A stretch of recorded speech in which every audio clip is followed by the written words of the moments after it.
বৃষরাশি বৃষরাশি এই মে মাসে তারা কিন্তু হাসি খুশি ধন সম্পদ শিক্ষা দীক্ষার মধ্যেই তারা কিন্তু এই মাসটা কাটাবে। কারণ বছরের শুরুতেই বৃহস্পতি তাকে পরিপূর্ণ আশীর্বাদ করার কারণে এই বছরে আপনি মে মাসে প্রচুর ধন লাভ হবে, প্রচুর সেল পাতি হবে, প্রচুর অর্থ সমাগম হবে, সামাজিকভাবে তার অর্থপূর্তি বেড়ে যাবে।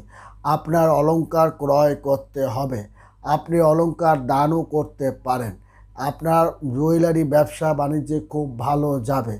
তাছাড়া সোনার ব্যবসা, রূপার ব্যবসা, ছোটোখাটো ব্যবসা বাণিজ্য, ছোটোখাটো দোকানের ব্যবসা বাণিজ্য খুব ভালো যাবে বৃষরাশি জাতক ও জাতিগণ। এবং মে মাসে তাদের আকস্মিক একটা অর্থভাগ্য যোগও আছে এবং ঋণ পরিশোধ করতে পারবেন।